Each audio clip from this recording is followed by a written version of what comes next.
नमस्कार विद्यार्थियों, आज हम कक्षा 10 भूगोल के अध्याय जल संसाधन को स्लाइड के माध्यम से विस्तार से समझेंगे। जी बिल्कुल, ये एक बहुत ही महत्वपूर्ण अध्याय है। तो चलिए पहली स्लाइड से शुरू करते हैं।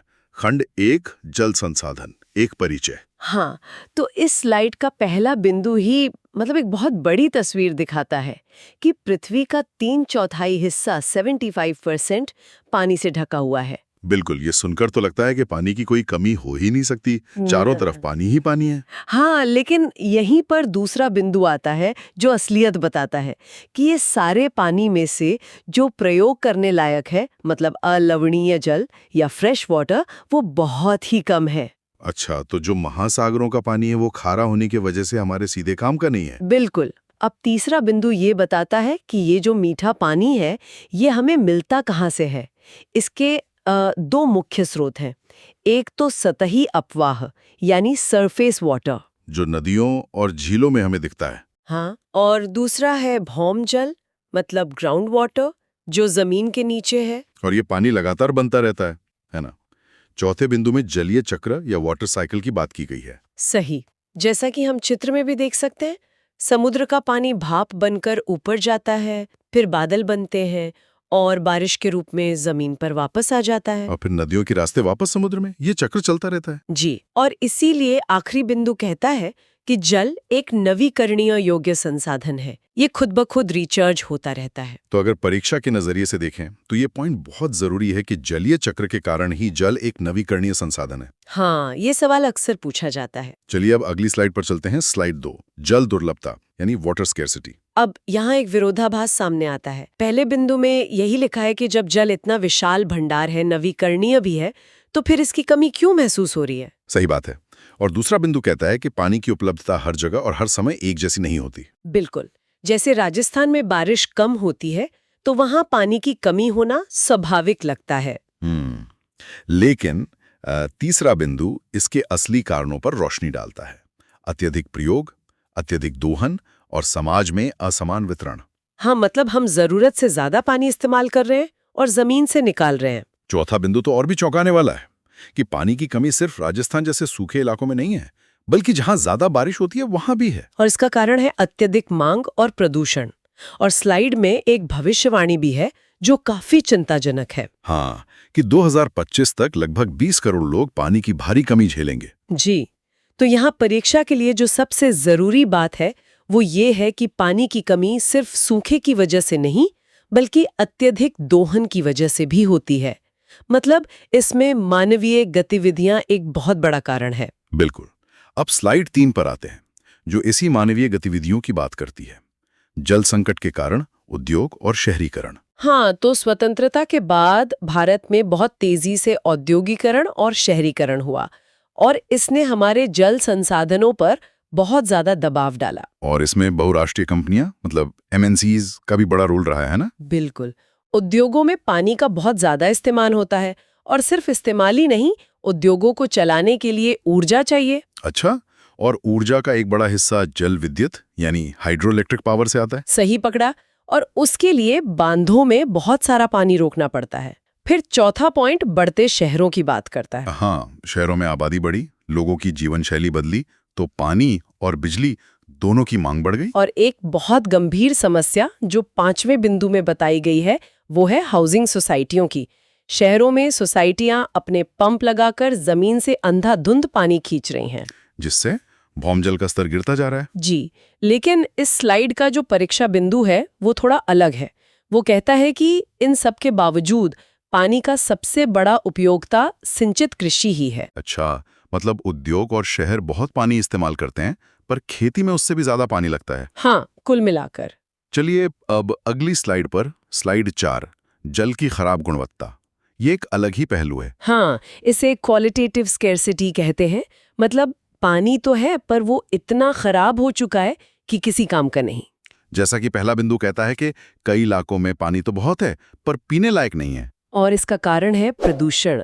घरों और फैक्ट्रियों से निकलने वाला गंदा पानी, जिसे हम अपशिष्ट कहते हैं, वो सीधा नदियों में छोड़ दिया जाता है। जैसा हम इस तस्वीर में देख सकते हैं, फैक्ट्री का गंदा पानी सीधे नदी में जा रहा है। बिल्कुल, और सिर्फ फैक्ट्रियां ही नहीं, कृषि से भी प्रदूषण होता है। खेतों में जो कीटनाशक और उर्वरक इस्तेमाल होते हैं, वो बारिश के पानी के साथ बहकर नदियों तालाबों में मिल जाते हैं। सही, और ये प्रदूषित पानी इंसानों के लिए बहुत खतरनाक है। इससे कई बीमारियां होती हैं। भारत की नदियों की हालत तो वाकई बहुत चिंताजनक है। कई छोटी नदियां तो अब जहरीली धाराओं में बदल गई हैं। जी, तो परीक्षा के लिए ये समझना बहुत जरूरी है कि जहाँ पानी ज्यादा है, वहाँ भी उसकी खराब गुणवत्ता के कारण जल दुर्लभता हो सकती है। मात्रा ही सब कुछ नहीं है, गुणवत्ता भी जरूरी है। सही बात है। तो अब जब हमने समस्या समझ ली है, तो स्लाइड 5 पर आते हैं। जल संरक्षण और प्रबंधन की आवश्यकता। हाँ, तो हमें पानी बचाने की जरूरत क्यों है? इस स्लाइड में 4 मुख्य कारण दिए गए हैं। पहला, स्वास्थ्य सुरक्षा।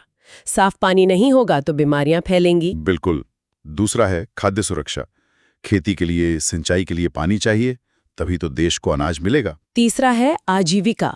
बहुत से उद्योग और काम धंधे पानी पर ही टिके हैं।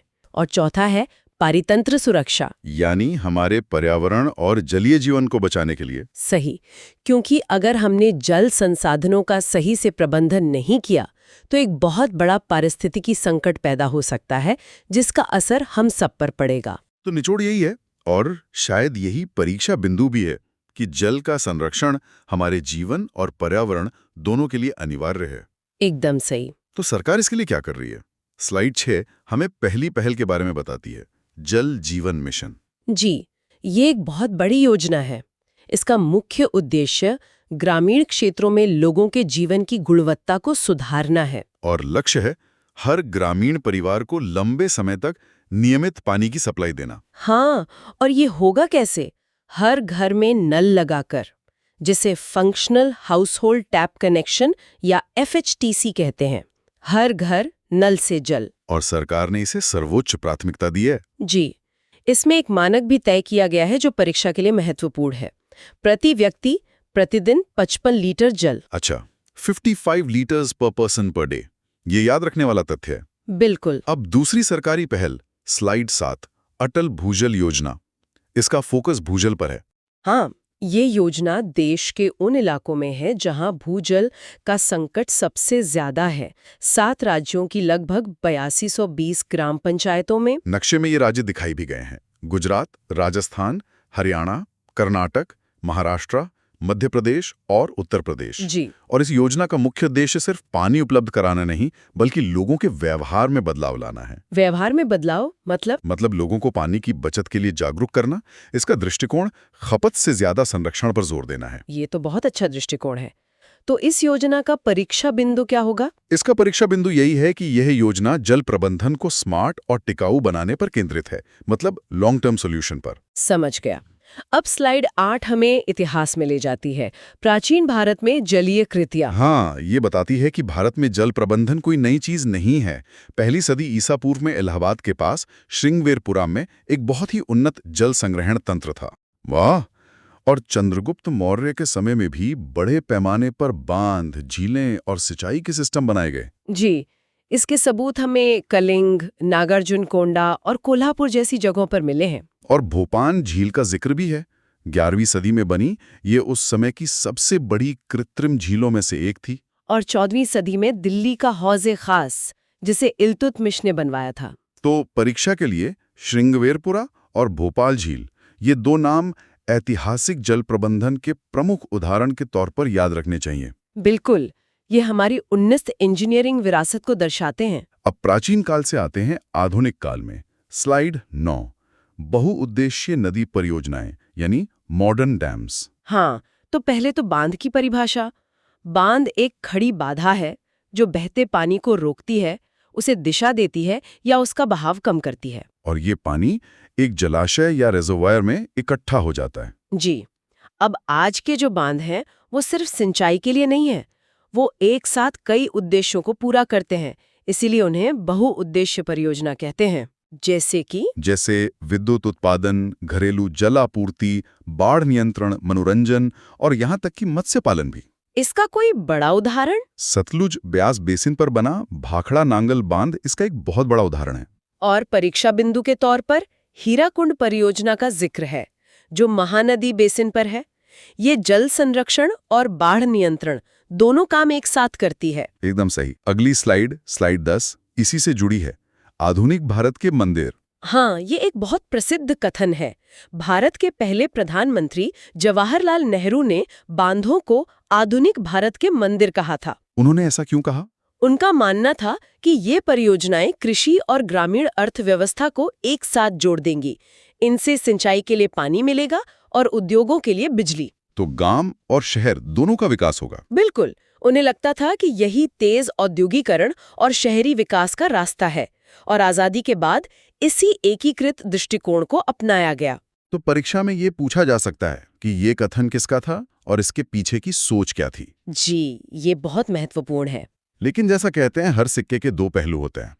स्लाइड 11 हमें दूसरे पहलू के बारे में बताती है, बहुउद्देशीय परियोजनाओं का विरोध, खासकर उनके पारिस्थितिक प्रभाव। सही।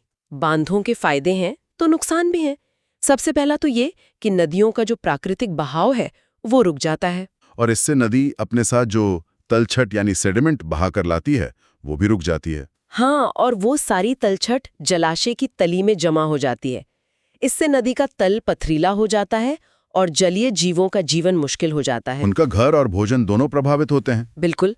और मछलियों जैसी जीवों के लिए अंडे देना या एक जगह से दूसरी जगह जाना भी मुश्किल हो जाता है, क्योंकि बांध एक बहुत बड़ी रुकावट है। और जो बाढ़ के मैदानों की वनस्पति और मिट्टी होती है वो पानी में डूबकर सड़ने लगती है। जी, तो परीक्षा के लिए बांधों के कारण जलीय जीवों और वनस्पति पर पड़ने वाले ये दुष्प्रभाव बहुत जरूरी हैं। और सिर्फ पर्यावरण ही नहीं, स्लाइड 12 बताती है कि इसके सामाजिक और दूसरे दुष्परिणाम भी हैं। हाँ, और ये शायद सबसे दर्दनाक पहलू है, विस्थापन। जब बांध बनता है तो स्थानीय लोगों को अपनी जमीन, अपनी आजीविका सब छोड़कर जाना पड़ता है, क्योंकि उनका पूरा इलाका पानी में डूब जाता है। जी। और विडंबना देखिए, जो बांध बाढ़ नियंत्रण के लिए बनाए जाते हैं, कभी-कभी ज्यादा बारिश होने पर उन्हीं से छोड़ा गया पानी बाढ़ का कारण बन जाता है। अच्छा, और गहन सिंचाई से मिट्टी में लवणता यानी सैलिनाइजेशन भी बढ़ जाता है, जिससे वो बंजर हो सकती है। हाँ, और किसान भी उन फसलों की तरफ जा रहे हैं जिनमें पानी ज्यादा लगता है, जैसे नकदी फसलें। इससे अमीर और गरीब के बीच की खाई भी बढ़ रही है। बिल्कुल। और दो और खतरे हैं जो परीक्षा के लिए महत्वपूर्ण हैं।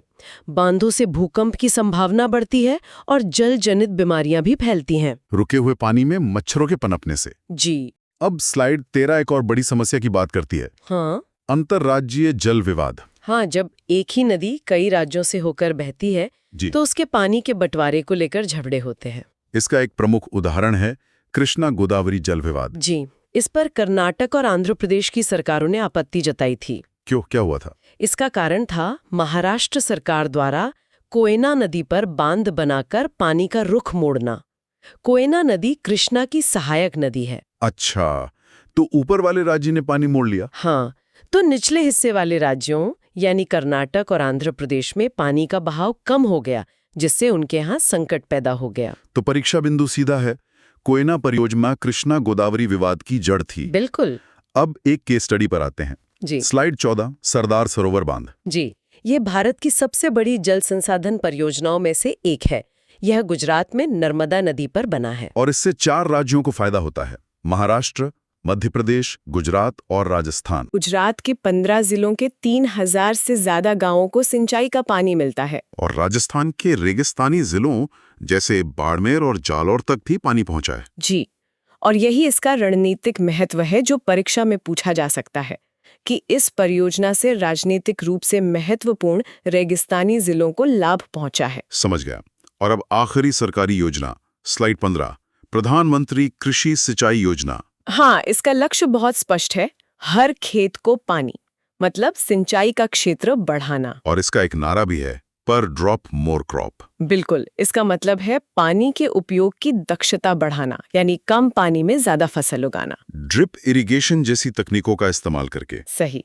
इसका उद्देश्य पानी की बर्बादी को कम करना और ग्रामीण समृद्धि को बढ़ाना है। और परीक्षा के लिए इसका नारा पर ड्रॉप मोर क्रॉप ही सबसे महत्वपूर्ण है। जी, यह जल दक्षता के महत्व को दर्शाता है। इस स्लाइड में भारत के कुछ प्रमुख बहुउद्देशीय नदी परियोजनाओं के बारे में बताया गया है। इन्हें हम मानचित्र पर भी देख सकते हैं। तो सबसे पहले है सलाल प्रोजेक्ट। ये जम्मू और कश्मीर में चिनाब नदी पर है। बिल्कुल। इसके बाद है भाखड़ा नांगल बांध, जो कि सतलुज नदी पर बना है। ये तो भारत की सबसे बड़ी परियोजनाओं में से एक है। हाँ, ये तो बहुत प्रसिद्ध है। फिर है टिहरी बांध उत्तराखंड में, ये भागीरथी नदी पर है ना? हाँ, सही।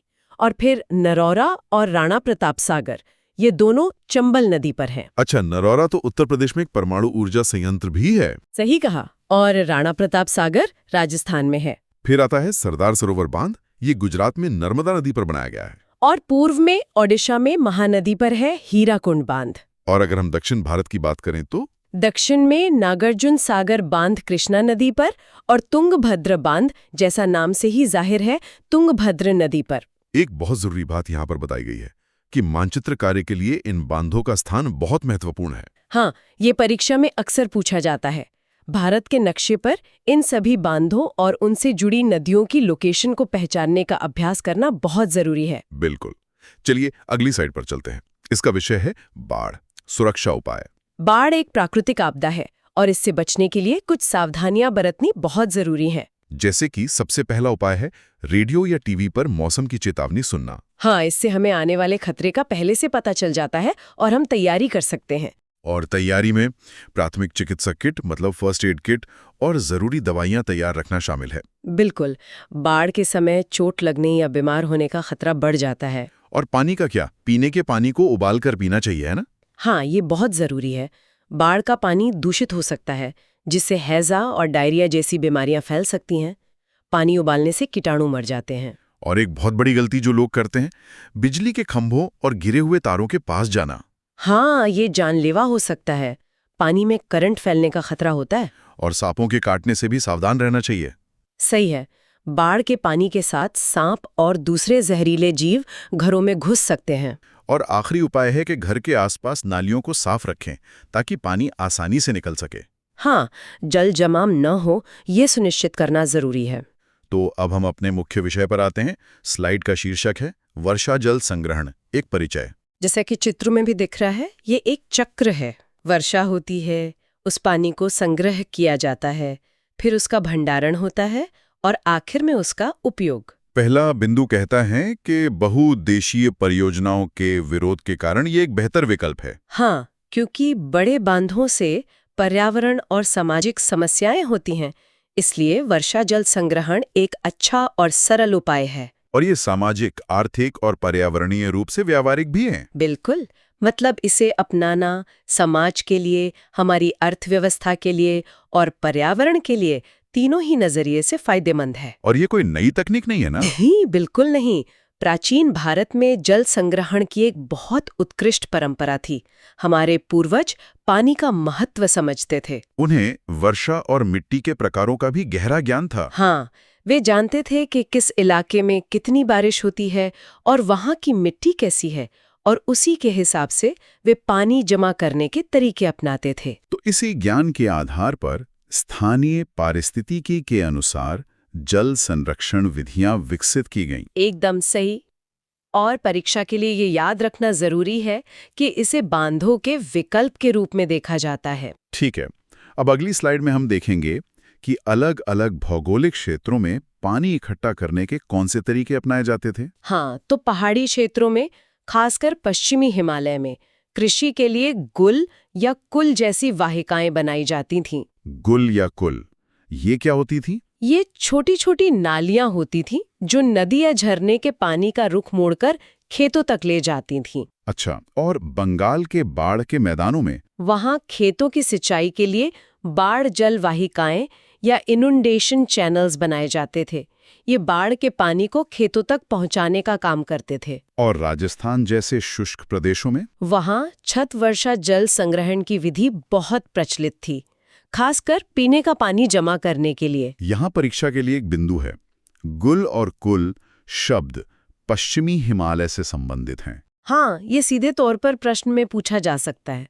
अब बात करते हैं शुष्क और अर्धशुष्क क्षेत्रों में कृषि की। हाँ, ये स्लाइड बताती है कि राजस्थान जैसे सूखे इलाकों में खेती के लिए पानी का प्रबंधन कैसे किया जाता था। यहाँ खेतों को वर्षा आधारित जल संग्रह ढांचों में बदला गया। इसका क्या मतलब है? इसका मतलब है कि खेतों को इस तरह से बनाया जाता था कि बारिश का पानी बहकर जाने के बजाय वहीं जमा हो जाए। तो मुख्य उद्देश्य था पानी को खड़ा रखना और मिट्टी को नम करना ताकि फसल उगाई जा सके। एकदम सही। जैसलमेर जैसे इलाकों में इन संरचनाओं को खादीन कहा जाता है। और राजस्थान के अन्य भागों में इन्हें जोहड़ कहते हैं। हाँ, दोनों का सिद्धांत एक ही है। चित्र में भी दिख रहा है कि कैसे ढलान वाले कैचमेंट एरिया से पानी बहकर नीचे खादीन में जमा हो रहा है। बिल्कुल। चलिए अब राजस्थान की एक और अनोखी जल संग्रहण प्रणाली की बात करते हैं, जिसे टांका कहते हैं। हाँ, ये प्रणाली विशेष रूप से बीकानेर, फलोदी और बाड़मेर जैसे इलाकों में प्रचलित है। ये क्या होते हैं? ये पीने के पानी को जमा करने के लिए बनाए गए भूमिगत टैंक होते हैं। भूमिगत मतलब जमीन के नीचे। हाँ, इन्हें मुख्य घर या आंगन में बनाया जाता था ताकि पानी सुरक्षित और आसानी से उपलब्ध रहे। और इनका आकार?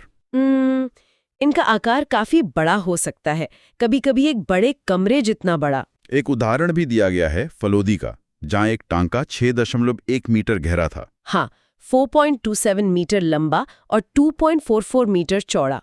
आप इसके आकार का अंदाजा लगा सकते हैं। यहाँ एक महत्वपूर्ण परीक्षा बिंदु है। टांका मुख्य रूप से पीने के पानी के लिए होता है। हाँ, सिंचाई के लिए नहीं, बल्कि पीने के उपयोग के लिए। अब ये समझते हैं कि ये टांका प्रणाली काम कैसे करती है। तो ये छत वर्षा जल संग्रहण का ही एक विकसित रूप है। मतलब घर की ढलवा छतों से एक पाइप जुड़ा होता है जो पानी को टांके तक ले जाता है। बिल्कुल। और एक बहुत ही महत्वपूर्ण बात यह है कि पहली बारिश का पानी जमा नहीं किया जाता। ऐसा क्यों? ऐसा इसलिए करते हैं ताकि छत और पाइप पर जमी धूल और गंदगी साफ हो जाए और टांके में साफ पानी ही जाए। अच्छा, ये तो बहुत ही समझदारी की बात है। तो बाद वाली वर्षा का पानी टांका में जमा होता है। हाँ, और ये प्रणाली इतनी अच्छी है कि ये अगली वर्षा ऋतु तक पानी सुरक्षित रखती है, जिससे साल भर पानी की कमी नहीं होती। अगली स्लाइड में एक विशेष शब्द पालर पानी के बारे में बताया गया है। ये क्या है? राजस्थान में वर्षा जल को, मतलब बारिश के पानी को, स्थानीय भाषा में पालर पानी कहा जाता है। और इसे प्राकृतिक जल का सबसे शुद्ध रूप माना जाता है। हाँ, और इसकी सबसे बड़ी खासियत ये है कि गर्मियों में जब अन्य स्रोत जैसे कुएं और तालाब सूख जाते हैं तो ये एक विश्वसनीय स्रोत है। और एक और रोचक बात है कि कुछ घरों में टांके के साथ भूमिगत कमरे बनाए जाते थे। हाँ, पानी की वजह से ये कमरा प्राकृतिक रूप से ठंडा रहता है, जो गर्मियों में बहुत आराम देता है। एक तरह का नेचुरल एयर कंडीशनर। तो परीक्षा के लिए याद रखना है कि पालर पानी का अर्थ है वर्षा जल। बिल्कुल, ये एक स्थानीय नाम है। तो सवाल ये उठता है कि क्या ये पारंपरिक प्रणालियां आज भी उतनी ही प्रचलित हैं? देखिए, पश्चिमी राजस्थान में वर्षा जल संग्रहण की प्रथा अब कम हो रही है। इसका क्या कारण है? इसका मुख्य कारण है इंदिरा गांधी नहर से 12 मासी जल की उपलब्धता। जब नल में आसानी से पानी उपलब्ध है तो लोग पुरानी तकनीकों को छोड़ रहे हैं। लेकिन कुछ घर अभी भी टांका रखते हैं। हाँ, क्योंकि उन्हें नल के पानी का स्वाद पसंद नहीं है। वे पालर पानी को ही बेहतर मानते हैं। पर एक सकारात्मक बदलाव भी है। हाँ, कई आधुनिक शहरी और ग्रामीण क्षेत्रों में इसे फिर से अपनाया जा रहा है, क्योंकि लोग भूजल के गिरते स्तर और पानी की कमी को लेकर जागरूक हो रहे हैं। चलिए अब एक केस स्टडी देखते हैं। गेंडाथुर, कर्नाटक। हाँ, ये मैसूर का एक पिछड़ा गांव है, लेकिन इन्होंने एक मिसाल कायम की है। यहाँ लगभग 200 घरों में छत वर्षा जल संग्रहण प्रणाली स्थापित है। और इसके नतीजे बहुत अच्छे हैं। 80% संग्रहण दक्षता के साथ हर घर सालाना 50,000 लीटर पानी बचाता है। और पूरे गांव का कुल वार्षिक जल संग्रहण 1 लाख लीटर है। नहीं, इससे भी ज्यादा। असल में वो 10 लाख लीटर है। एक शून्य का अंतर है जो बहुत बड़ा है। 10 लाख लीटर, वाह। हाँ, और इस सफलता के कारण इस गांव को वर्षा जल से समृद्ध गांव होने का गौरव प्राप्त है। ये सामुदायिक भागीदारी का एक उत्कृष्ट उदाहरण है। बिल्कुल, जब पूरा समुदाय मिलकर प्रयास करता है तो बड़े बदलाव संभव है। अगली केस स्टडी और भी रोचक है। शिलोंग, मेघालय की। हाँ, यह प्रचुरता की विडंबना को दर्शाती है। शिलोंग, जो चेरापूंजी और मासिनराम से मात्र 55 किलोमीटर दूर है, जो दुनिया में सबसे अधिक वर्षा वाले स्थान है। लेकिन इस विडंबना के बावजूद शिलोंग में जल की भारी कमी है। हाँ, और इसका समाधान भी वही है, छत वर्षा जल संग्रहण। तो शिलोंग में लगभग हर घर में ये व्यवस्था है। हाँ, और इससे घरेलू पानी की कुल आवश्यकता का 15 से 25% हिस्सा पूरा होता है। ये दिखाता है कि जहां बहुत बारिश होती है वहां भी जल प्रबंधन कितना जरूरी है। बिल्कुल। अब देखते हैं कि सरकार इसमें क्या भूमिका निभा सकती है। उदाहरण है तमिलनाडु का। तमिलनाडु भारत का पहला राज्य है जिसने इसे अनिवार्य किया है। अनिवार्य मतलब कानूनी तौर पर? हाँ, कानून के अनुसार पूरे राज्य में हर घर के लिए छत वर्षा जल संग्रहण ढांचा बनाना आवश्यक है। और जो लोग ऐसा नहीं करते? उनके लिए सजा का प्रावधान है। और इस कानून का परिणाम अच्छा रहा है? हाँ, बहुत अच्छा। ये भूजल स्तर को बढ़ाने में सहायक सिद्ध हुआ है। तो परीक्षा के लिए ये याद रखना है कि ये एकमात्र राज्य है जहां ये कानूनी रूप से अनिवार्य है। सही। अब एक और बहुत ही अनोखी और प्राचीन विधि, बांस ड्रिप सिंचाई प्रणाली। ये मेघालय में प्रचलित 200 साल पुरानी विधि है। इसमें क्या होता है? इसमें झरनों और चश्मों के पानी को बांस के पाइपों द्वारा लाया जाता है। और ये पानी सैकड़ों मीटर की दूरी तय करता है। हाँ, लगभग 18-20 लीटर पानी पाइप सिस्टम में प्रवेश करता है और अंत में पौधे की जड़ों तक 20-80 बूंद प्रति मिनट पानी गिरता है। मतलब ये ड्रिप इरिगेशन का एक प्राकृतिक रूप है जिसमें पानी बर्बाद नहीं होता। एकदम सही। और पानी के बहाव को पाइपों की स्थिति बदलकर नियंत्रित किया जाता है। अब आते हैं छत वर्षा जल संग्रहण के घटकों पर। इसके मुख्य हिस्से क्या हैं? देखिए, पहला है संग्रहण क्षेत्र यानी कैचमेंट एरिया, जो घर की छत होती है। फिर दूसरा है परिवहन, जिसके लिए पीवीसी पाइप का इस्तेमाल होता है। हाँ, जो पानी को छत से स्टोरेज टैंक तक ले जाता है। और तीसरा है निस्यंदन, मतलब फिल्ट्रेशन। बिल्कुल, पानी को साफ करने के लिए रेत और ईंटों का प्रयोग किया जाता है। फिर चौथा है भंडारण। साफ पानी को संप या कुएं जैसे भूमिगत टैंक में जमा किया जाता है। और पांचवा है पुनर्भरण या रिचार्ज। अतिरिक्त पानी को कुएं या हैंडपंप के माध्यम से भूमिगत जल का पुनर्भरण करने के लिए इस्तेमाल किया जा सकता है, जिससे भूजल स्तर बढ़ता है।